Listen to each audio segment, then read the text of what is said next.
রাস্তাঘাটে মানুষের সাথে মেলামেশা করে আমি দেখেছি যে বাস্তব চিত্রটা কী। ক্রমাগত যারা আমরা শুধু ভাবি যে গ্রামগঞ্জে শিক্ষার সাথেই বোধহয় আসলে প্রোগ্রেশন বা সোশ্যাল ডেভেলপমেন্টের একটা ওতপ্রোত সম্পর্ক আছে, এটা পুরোটা সত্যি নয়। বহু শিক্ষিত লোক এত রিজিড এবং এত কুসংস্কারাচ্ছন্ন আপনি চিন্তা করতে পারবেন না। আপনি চিন্তা করতে পারেন যে এখনও ফেসবুক গ্রুপে এরকম একটা প্রশ্ন একজন লেখে যে আমার এরকম পিরিয়ডস হয়েছে, আমি কি আমার ভাইকে রাখি পরাতে পারি? এটা কলকাতা শহরের বুকে বসে ফেসবুক একটা কমিউনিটিতে একজন লিখছেন, একটি মেয়ে। তার মানেটা কি, কোন স্টিগমাটা তাকে কোথায় নামিয়ে দিয়েছে যে একটা প্রাপ্তবয়স্ক মেয়ে, এবং সে কিন্তু এই নয় যে শিশু, না জেনে হঠাৎ করে লিখে ফেলছেন। তো তার মানে তাকে বিশ্বাস করানো হয়েছে যে এটা একটা, এই যেরকম আমি আমার ছেলেবেলার কথা এখনও বলতে পারি। আমার বান্ধবীদের যখন তারা একটু আমাদের কোচিং সেন্টারে তাদেরকে শেখাতো বাড়ি থেকে যে পিরিয়ডস কথাটা উচ্চারণ করা যাবে না। তাদেরকে বলা হতো যে তোমাদের যদি ধরো যাওনি কেউ ক্লাসে, যে কেউ জিজ্ঞাসা করলে বলবে শরীর খারাপ হয়েছে, কেন? এটা অসুস্থতা।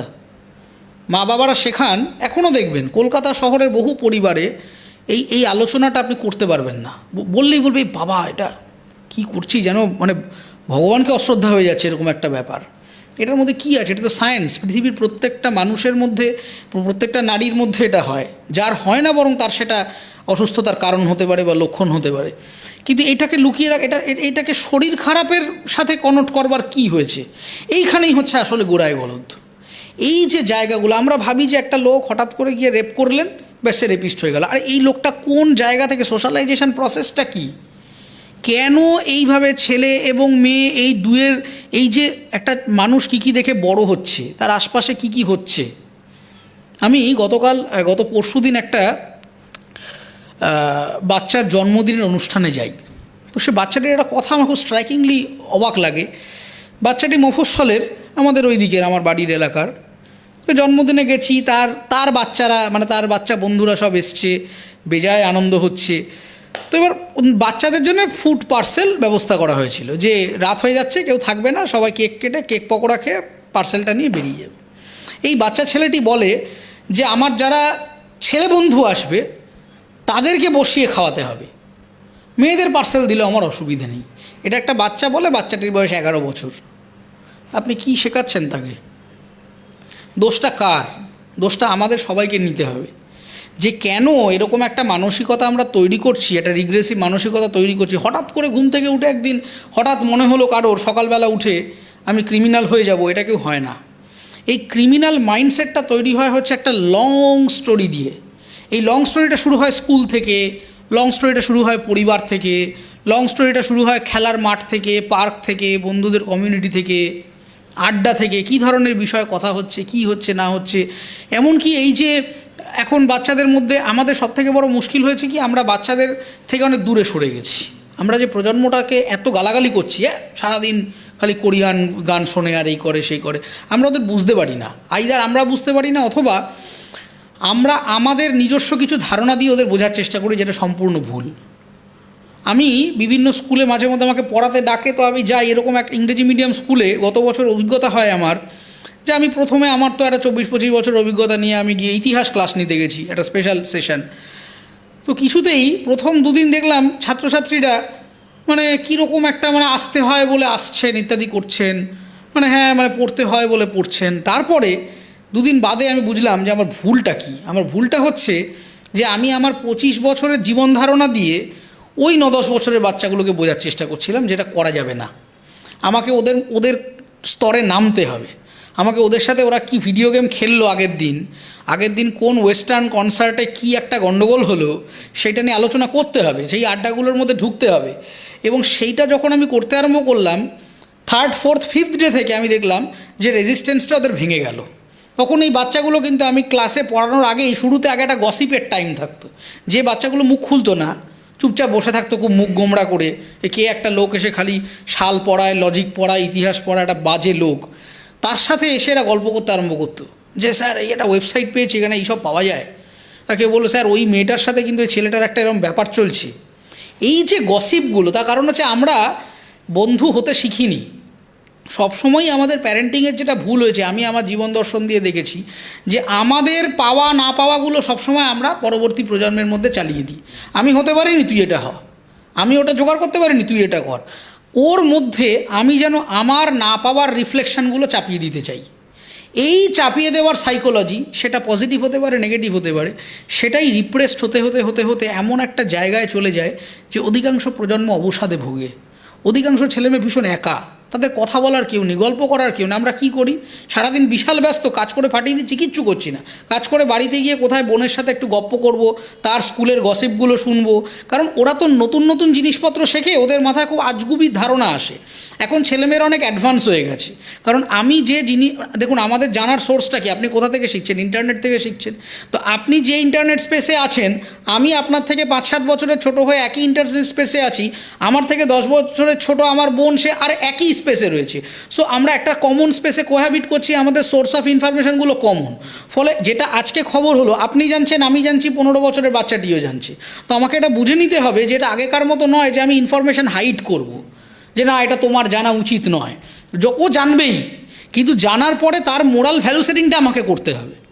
সেইটা যদি আমি না করতে পারি, আমি যদি কনস্ট্যান্টলি ইম্পোজ করতে আরম্ভ করি, যতদিন পর্যন্ত আমাদের সমাজে এই মেয়েদেরকে এক্সক্লুসিভ করে রাখা হবে, তুমি এইভাবে বসো, হ্যাঁ তুমি ছেলেদের মতো চুল কেটো না, বয়েস কাট, এটা আবার কি কথা? একটা মেয়ে ছোটো চুল করেছে, তো বড়ো চুল রাখতে ভালো লাগে না, বয়েস কাট দেখলেই রাস্তায় টিটকিরি করবে যে লেসবিয়ান। এই কথাগুলো মেয়েদের শুনতে হয়। কে বলেছে লেসবিয়ান? একটা হেটারোসেক্সুয়াল মেয়ে, তার যদি মনে হয়, সে ন্যাড়া মাথাও হতে পারে, তোর কি? এই যে কনসেপ্টগুলো, এই সমস্যাগুলো তৈরি হয় এখান থেকে। জেন্ডার স্টিরিওটাইপের সমস্যা হয় হচ্ছে বয়েস কাট থেকে, জেন্ডার স্টিরিওটাইপের সমস্যা হয় হচ্ছে যে আপনি জন্মদিনে গিয়ে একটা মেয়েকে রান্নাবাটি দেন আর একটা ছেলেকে গেমিং দেন, কম্পিউটার গেমস দেন, এখান থেকে। আপনি একটা মেয়েকে কেন বারবি ডলি দেন?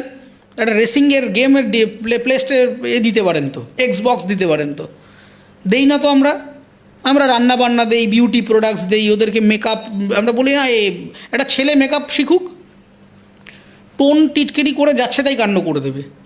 এই যে ধরুন যে ছেলেমেয়েগুলি, আমি একদম নাম করে বলতে পারি, রবীন্দ্রভারতী বিশ্ববিদ্যালয়ে বহু পুরুষ, আপনি নিজেও একজন ছাত্র, বহু নাচের ওখানে ছাত্রছাত্রী রয়েছে, আপনি সার্ভে করুন তাদের যে কী অপমান তাদেরকে সহ্য করতে হয়। এটা মেয়েলি, কেন মেয়েলি আবার কি? একটা ছেলে যদি সাজতে ইচ্ছা করে ওইভাবে, তুই ডিসাইড করার কি? আমি কিভাবে, আমি শাড়ি পরবো না মিনি স্কার্ট পরবো, জিন্স পরবো না স্যান্ডো গেঞ্জি পরবো, তুই বলার কি? এই যে কনস্ট্যান্ট একটা ভ্যালু ইম্পোজিশন করে দেওয়া এবং বলে দেওয়া হচ্ছে এটাই স্ট্যান্ডার্ড, এটা তুমি ফলো না করলে তুমি, সেখান থেকেই ডেভিয়েশনটা তৈরি হয়। কারণ আমি নিজের মতো করে নিজেকে এক্সপ্রেস করতে পারি না, একটা মেয়ে বা একটা ছেলে সে নিজের মতো করে নিজেকে এক্সপ্রেস করতে পারে না। এবং কনস্ট্যান্ট, এবং সবথেকে মজার ব্যাপার আপনি দেখবেন, আপনি কলেজের, মূলত আমি আগের দিন সার্ভে করছিলাম, ইন্টারনেটে দেখছিলাম যে মূলত কলেজ স্তরের যে ছেলে মেয়ে, মানে পুরুষদের এগেনস্টে মি টু আছে, যারা প্রপারলি সেক্সুয়ালি অ্যাবিউজের প্রমাণিত কেসে আছেন, এরা কোন ব্যাকগ্রাউন্ড থেকে আসেন? আমি অধিকাংশ জায়গায় দেখছি যে এই ছেলেগুলি অধিকাংশই আছেন হচ্ছে মফস্বলের এবং লোয়ার ইনকাম গ্রুপ অথবা মিডিল ইনকাম গ্রুপের ছেলেমেয়ে, এবং তাদের স্কুলিংটা এমন একটা জায়গায়, বয়েজ স্কুলের এমন একটা কড়া ডিসিপ্লিনের মধ্যে, যেখানে কোনো একটা মেয়ের সাথে চোখাচুকি হওয়াও বোধ হয় একটা অন্যায়। একটা মেয়ের সাথে হাত ধরে ঘুরছো, এটা অন্যায়। এরকমভাবে তাকে এমন একটা স্টিগমাটাইজ করে দেওয়া হয়েছে। কলেজে এসে যখন সে একটা মেয়েকে হচ্ছে মিনিস্কার্ট পরে দেখছে, সেখানে তার একটা ডেভিয়েশন তৈরি হচ্ছে। সে বুঝতেই পারছে না, তার কারণ তাকে এটা বোঝানো হয়নি তার স্কুলিংয়ে যে মিনিস্কার্টটা একটা পার্ট অফ দ্য কস্টিউম, তার জন্য তার থাইয়ের দিকে হাঁ করে তাকিয়ে থাকার মতো ভয়ঙ্কর ওখানে কোনো মহাজাগতিক ঘটনা ঘটছে না। কিন্তু এই ছেলেদের সমস্যাটা কি হয়, আমি অন্তত যে জায়গা থেকে উঠে এসেছি, এই সমস্যার এই ডিলেমার মধ্যে দিয়ে আমাকেও যেতে হয়েছে। ফরচুনেটলি আমি এক জায়গায় পার পেয়ে গেছিলাম, সেটা হচ্ছে আমি সোশ্যাল সায়েন্স নিয়ে পড়েছি বলে। সেইখানে আমি একটু অ্যাডেড ফুটেজ পেয়ে গেছি যে আমি যখন সোশিওলজি সাবজেক্টে ট্রেইনড হয়েছি, আমাকে শুরুতেই বলা যেত এইগুলো যা সব শিখে এসছো এইসব ঢপের কীর্তন। আমি এইগুলো যখন পড়তে আরম্ভ করেছি, আমার সত্যিই মনে হয়েছে যে সত্যিই যদি একটা মেয়ে, তার যদি একটু ক্লিভেজ দেখা যায়, হাঁ করে ওটার দিকে তাকিয়ে থাকা কোনো কিছু নেই, ওটার মধ্যে কোনো মহাজাগতিক ঘটনা ঘটছে না। কিন্তু আমি যখন মফস্বলে ছিলাম, যখন একটা মেয়ের যদি একটু চুরি মানে ওড়না পড়ে যায় সবাই এই কী হলো এরকম একটা আওয়াজ দিতাম আমরা কোচিং সেন্টারে বসে। আমার লজ্জা হয় এখন, কিন্তু কিছু করার নেই, আই ক্যান্ট গো ব্যাক, আমাকে সামনে যেতে হবে। কিন্তু অধিকাংশ মানুষের পক্ষেই তো এই সবার পক্ষে তো সম্ভব নয় একটা মানে দর্শন নিয়ে একেবারে চর্চা করে বিরাট গবেষক হয়ে বসে থাকা। সাধারণ মানুষ যারা ট্রেনে বাসে যাতায়াত করেন, আপনি অবাক হয়ে যাবেন ট্রেনে বা বাসে যে ধরনের মলেস্টেশনসগুলো ঘটে, ব্যাড টাচ যেগুলো ঘটে, সেই ঘটনাগুলো কারা ঘটায়? আমরা ভাবি ইয়ং ছেলেরা, অ্যাকচুয়ালি দেখা যায় মিডিল এজ ক্রাইসিস থেকে ঘটনাগুলো ঘটছে। অধিকাংশ ক্ষেত্রেই 40 50 মানুষ, তারা একটা 20 বছর 18 বছর 19 বছর 22 বছর 25 বছরের মেয়ের গায়ে হাত দিচ্ছেন, বুকে হাত দিচ্ছেন, কোমরে হাত দিচ্ছেন। এগুলো রোজকার চিত্র। কিন্তু ঘটনা হচ্ছে কেউ কোনো দিন বলে না, বা বলতে বলতে ফেড আপ হয়ে গেছে, কারণ আমরা রুট কজটা ধরতে পারিনি। আমাদের এখন যদি এইটা চেঞ্জ করতে হয় বলে আমার যতটুকু ধারণা, যদি সম্ভব হয়, এটা শুধুমাত্র কতগুলো কড়া প্রোটোকল আনলাম, হাইকোর্ট সুপ্রিম কোর্টের আইন ফতেয়া জারি করে দিলাম, সেটা দিয়ে হবে না।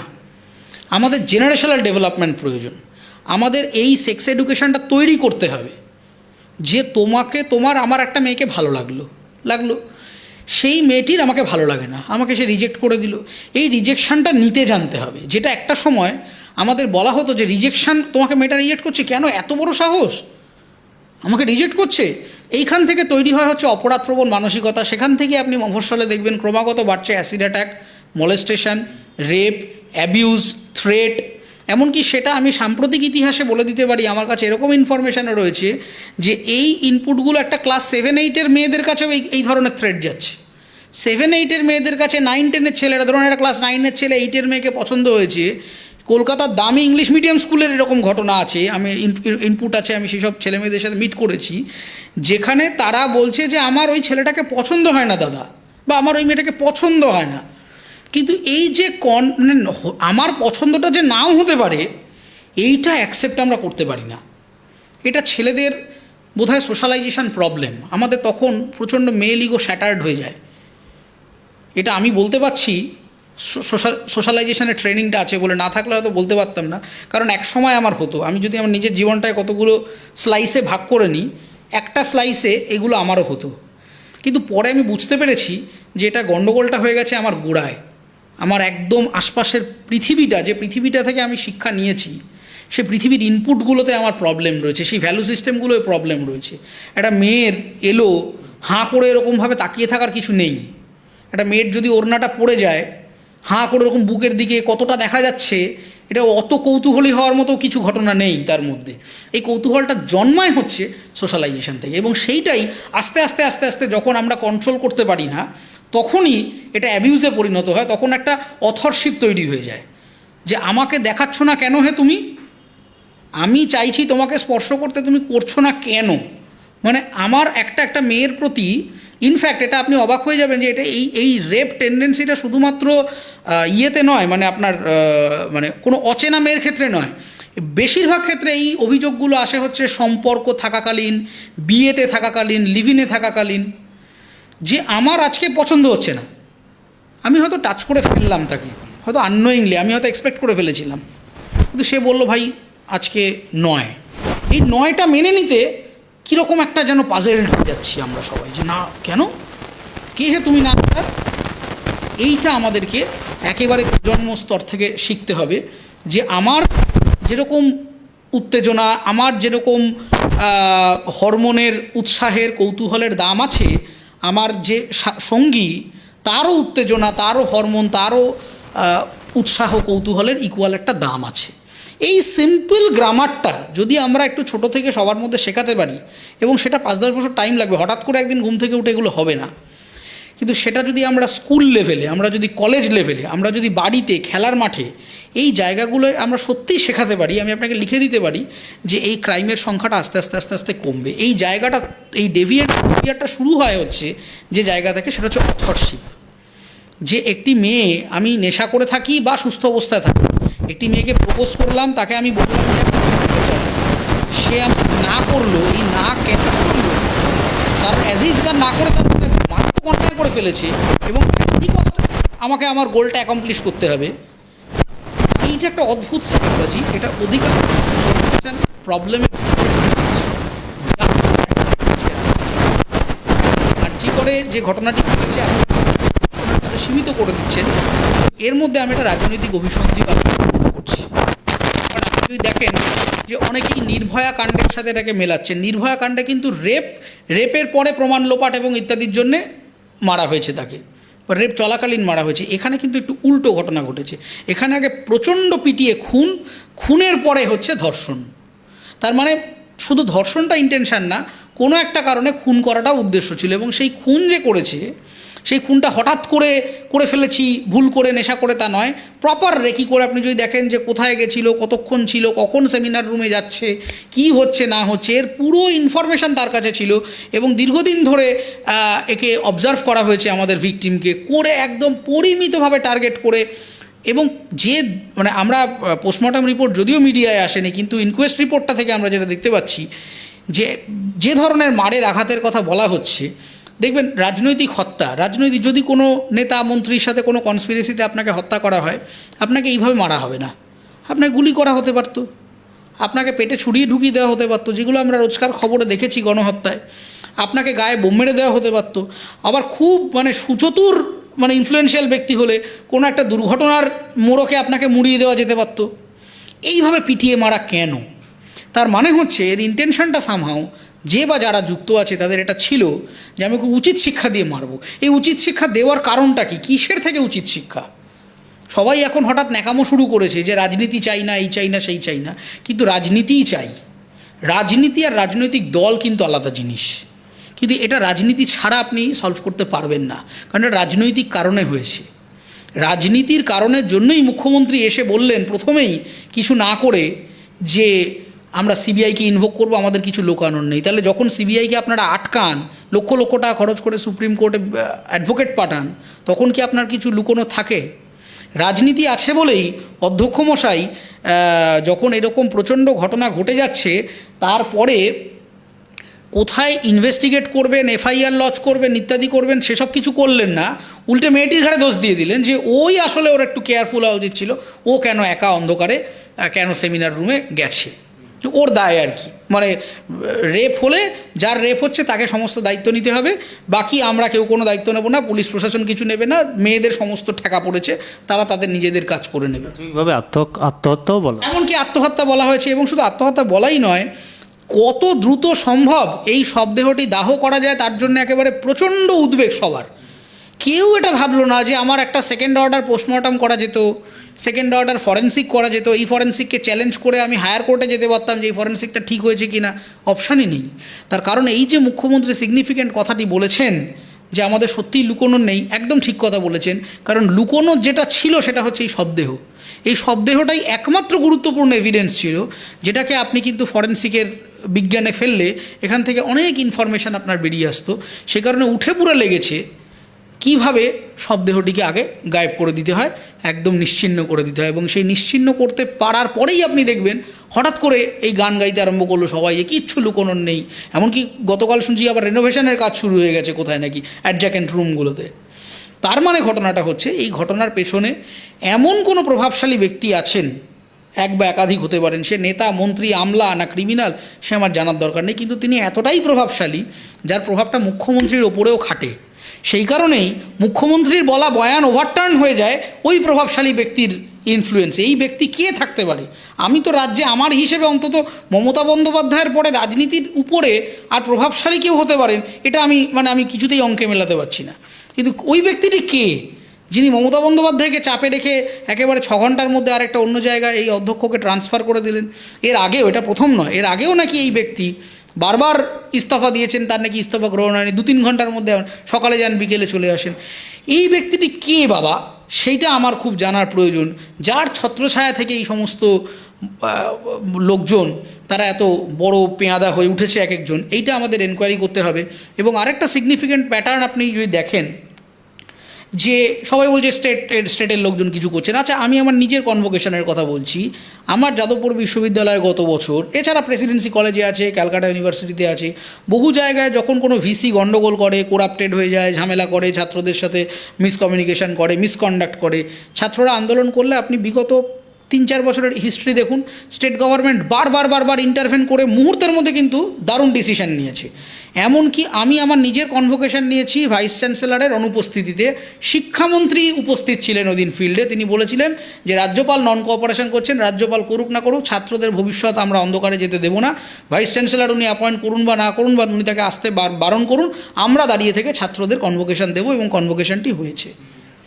তাহলে যাদবপুর বিশ্ববিদ্যালয় যদি ভিসি সরানো হতে পারে বা তার অনুপস্থিতিতে কাজ হতে পারে, ক্যালকাটা ইউনিভার্সিটিতে যদি হতে পারে, প্রেসিডেন্সিতে যদি হতে পারে, আর 5টা কলেজে কোনো টিচার, অধ্যাপক, ডিন ঝামেলা করলে যদি শিক্ষামন্ত্রীর বা শিক্ষা দপ্তর থেকে ঢুকে যেতে পারে, তাহলে একই রাজ্যে একই সিস্টেমের, একই পলিটি সিস্টেমের মধ্যে এই ব্যক্তিটি কেন সরছেন না, বা তাকে কেন সরানো যাচ্ছে না, কেন তাকে বরখাস্ত করা যাচ্ছে না, সাসপেন্ড করা যাচ্ছে না, এবং এত প্রভাবশালী যে একটা সাসপেনশন দেওয়া যাচ্ছে না। ইস্তফা নাই দিতে পারেন যে ঠিক আছে আমরা ওনাকে আপাতত ওনার মিসম্যানেজমেন্টের জন্য আমরা ওনাকে সাসপেন্ড করলাম, 1 মাসের জন্য সাসপেন্ড করতে পারতেন, 2 মাসের জন্য সাসপেন্ড করতে পারতেন, যতদিন একটা প্রিলিমিনারি লেভেল এনকোয়ারি চলছে। 3-4 ঘন্টার মধ্যে আমাকে তাকে রিক্রুটমেন্ট করতে হচ্ছে। তার মানে হচ্ছে এর পিছনে একটা বিরাট বড় চক্রান্ত আছে। সেই চক্রান্তটা কি, কোনো কালোবাজারি দুর্নীতির কথা এই মেয়েটি জেনে গিয়েছিলেন কি না, এবং এই মেয়েটি কারোর শত্রু হয়েছিলেন কি না, হলে কী ধরনের শত্রু হয়েছিলেন, এটা কতটা সিবিআই, ইডি বা কোন গোয়েন্দা আদৌ বার করতে পারবেন আমি ঠিক জানি না। কিন্তু তাও আমি কলকাতা হাইকোর্টের প্রতি আমার পূর্ণ আস্থা রাখছি, আমি বিশ্বাস করছি তাদের যে তারা এটা এনকোয়ারি করবেন এবং যথাযথ জাস্টিস দেবেন। কিন্তু আমার আশঙ্কা একটাই থেকে যাচ্ছে যে ক্রমাগত যত দিন এগোচ্ছে একের পর এক এভিডেন্স ট্যাম্পার্ড হচ্ছে, একের পর এক যারা প্রাইমারি অ্যাকিউজড তারা গা ঢাকা দিচ্ছেন বিভিন্ন জায়গায়, একের পর এক জায়গায় যারা প্রাইমারি উইটনেস তাদেরকে বিভিন্নভাবে থ্রেট করে, পরিবারের লোকজনকে ভুল বুঝিয়ে নানা কিছু করে কিন্তু গল্পটাকে ওই আপনাদের ভাষায় সেটিং করার কিন্তু একটা প্রচণ্ড চেষ্টা চালিয়ে যাচ্ছে বিভিন্ন পলিটিক্যাল অর্গানাইজেশন।